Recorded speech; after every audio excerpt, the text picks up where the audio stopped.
छठा नंबर, आबिदा की तज़कीर क्या है? अलिफ में माबूद, बे में इबादत, जीम में उबूदियत, दाल में इनमें से कोई नहीं।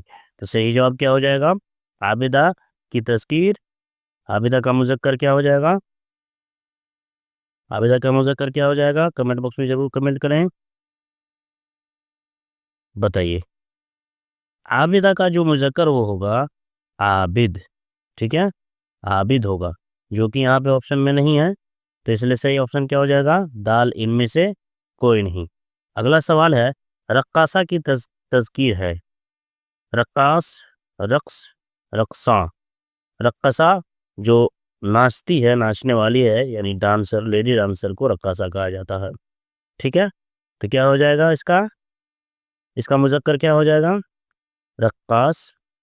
सही ऑप्शन क्या हो जाएगा? रक्कास, अलीफ हो जाएगा।